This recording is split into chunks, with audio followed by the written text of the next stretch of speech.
Perkataan Mahfud MD terbukti benar. Demokrat ancam Anies.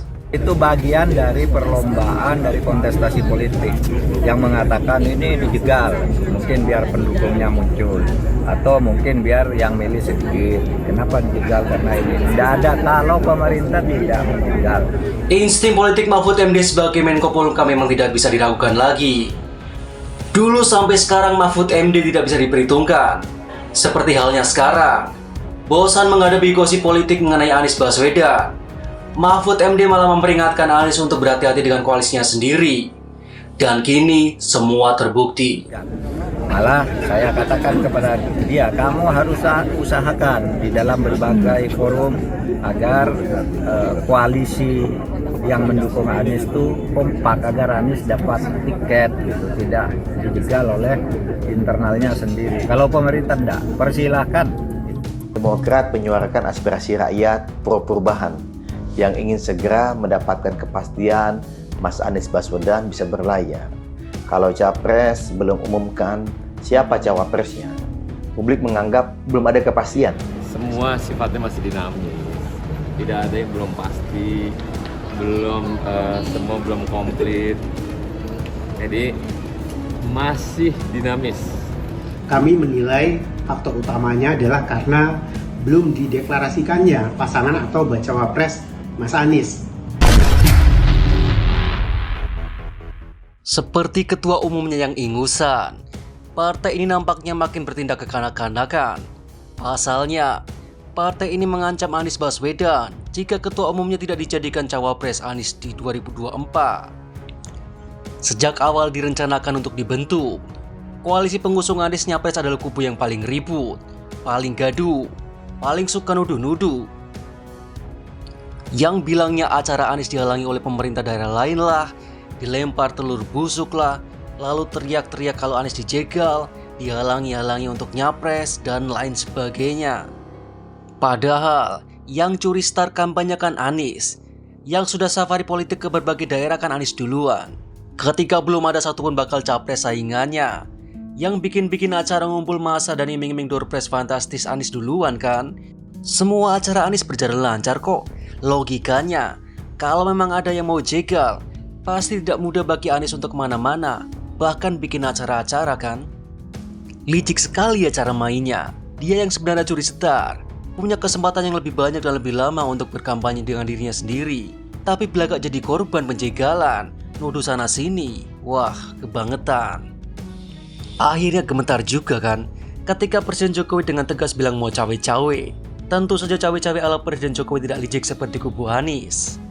Cawe-cawe ala Presiden Jokowi tidak bakal melanggar aturan dan tidak akan mengotori demokrasi. Pernyataan Presiden Jokowi ini kemudian dimanfaatkan Anies untuk kembali melempar isu penjegalan terhadap dirinya. Bilangnya, ada yang ngomong ke Anies, gara-gara Presiden Jokowi mau cawe-cawe, mereka khawatir akan ada penjegalan terhadap Anies. Omongan Anies ini langsung kena sentil Menko Polhukam Mahfud MD. Mahfud menepis tuduhan pemerintah berupaya melakukan penjegalan terhadap Anies Nyapres. Justru, Mahfud memperingatkan agar koalisi pengusung Anies kompak, tidak dijegal oleh internalnya sendiri. Dan ternyata, apa yang dilakukan oleh Mahfud MD ini berdasarkan kenyataan yang terjadi, berdasarkan fakta yang bisa dilihat rekam jejaknya di media. Ternyata, pihak yang mengancam terwujudnya pencapresan Anies adalah dari kalangan koalisi pengusung Anies sendiri, yakni Partai Demokrat. Kita lihat faktanya ya, memang di koalisi pengusung Anies ini, kayaknya yang paling suka ribut adalah Demokrat. Kemungkinan besar sih karena hingga sekarang ini, Anies tidak memilih AHY sebagai bakal cawapresnya, jadi Demokrat gregetan. Pada bulan Mei lalu, Partai Demokrat mulai ribut lagi. Itu ketika hasil survei Litbang Kompas dirilis lagi ya. Anies tetap di posisi nomor 3 dengan angka yang tidak berubah dari survei Januari lalu. Padahal, angka di Januari itu sudah turun dari hasil survei sebelumnya di bulan Oktober tahun lalu. Sementara itu, elektabilitas Demokrat, Nasdem, dan PKS mengalami penurunan.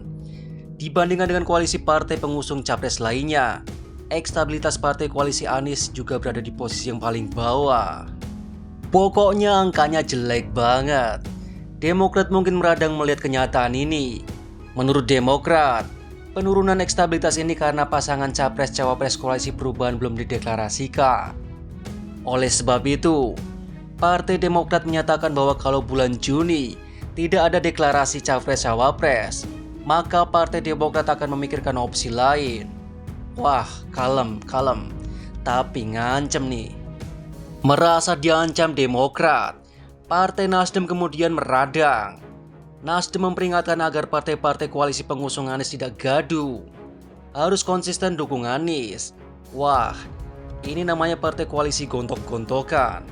Kan udah dibilang sama Pak Mahfud, yang berpotensi menjegal Anies itu adalah internalnya sendiri. Dan ini berulang gak cuma sekali. Habis itu Anies kan berkunjung ke Pacitan. Pada tanggal 1 Juni, Anies bertemu dengan AHY dan SBY di sana. Kabarnya, Anies ngobrol sama SBY selama 3 jam. Katanya sih membahas koalisi demokrasi dan apalah itu. Namun saya yakin, yang utama adalah Anies dan SBY membahas tentang Cawapres. Taulah. Tapi betapa kuatnya keinginan Demokrat dan SBY untuk mengusung AHY jadi Cawapres Anies. Tapi Anies ini juga tak menerima proposal itu. Nah, udah sampai ke Pacitan, udah ngobrol berjam-jam, nggak ada juga tuh Cawapres yang dipilih. Padahal, tepatnya pada tanggal 30 Mei lalu, Nasdem sudah berkoar-koar bahwa dalam sehari atau 2 hari kemudian akan ada kelanjutan terkait nama Capres Anies. Harapan Demokrat kan gini, sesudah pernyataan Nasdem itu, Anies kemudian deal dengan AHY dan SBY di Pacitan. AHY langsung deklarasi Cawapres, kan gitu ngarepnya. Tapi ternyata ditungguin sampai tanggal 4 Juni, enggak juga ada kelanjutan yang dijanjikan oleh Nasdem itu. Malah yang keluar di media adalah rilis hasil survei dari Lembaga Indikator Politik Indonesia. Hasilnya, elektabilitas Anies turun terus-menerus sejak bulan Juli 2022. Pada bulan Juli 2022, angka Anies mencapai 29,4%. Sedangkan pada bulan Mei 2023, angka Anies nyongsep jadi 18,9%. Demokrat yang sudah gemes akhirnya buka suara, memberikan ultimatum ke arah Anies dengan memakai alasan tren penurunan angka Anies disebabkan karena tidak kunjung mengumumkan bakal cawapresnya. Ketua Badan Pemenangan Pemilu Partai Demokrat Andi Arief memberikan ultimatum kalau Juni belum deklarasi berpasangan, kemungkinan Demokrat akan mengevaluasi dukungan kepada Anies. Ini kalau bukan ngancem, apa dong namanya? Nasdem pun turun tangan membela Anies, memperingatkan Andi Arief jangan cawe-cawe soal cawapres, karena sudah disepakati dalam piagam koalisi bahwa mandat pilihan cawapres sudah diserahkan kepada Anies. Nasdem juga menegaskan bahwa dalam piagam koalisi tidak ada batasan waktu bagi Anies untuk menentukan siapa cawapresnya. Sementara dari pihak Anies, diwakili oleh Sudirman Syahid, menyatakan bahwa bakal capres Anies sedang dalam tahap finalisasi dan timbang plus minusnya. Wah, beneran kontok-kontokan ini ya.